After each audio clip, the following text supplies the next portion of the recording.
بسم اللہ الرحمن الرحیم۔ آج انشاءاللہ تعالی میں آپ کے سامنے جو عمل رکھوں گا، دل میں بڑے مسائل گھبراہٹ کے حوالے سے اور بوجھ آنا اور پریشانی ٹینشن، گھبراہٹ کی وجہ سے بڑی پریشانی ہوتی ہے لوگوں کو، اور بڑے پریشان لوگ اس کا حل نکالنے کی کوشش کرتے ہیں۔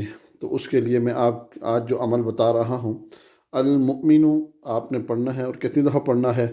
111 مرتبہ ہر نماز کے بعد، اول ہر 11 مرتبہ درود شریف کے ساتھ پانی کے اوپر دم کر کے پیے۔ جس کا بہت زیادہ مسئلہ ہے وہ ہر نماز کے بعد پڑھ کے پانی کے اوپر دم کر کے پیے۔ جس کا کم مسئلہ ہے، گھبراہٹ کم ہو رہی ہے، اور اس کے لیے وہ صبح شام اول ہر 11 مرتبہ درود شریف کے ساتھ پڑھے۔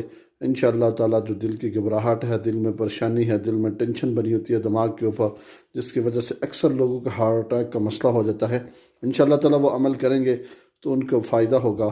انشاءاللہ تعالیٰ یہ عمل آج کریں، فائدہ ہوگا۔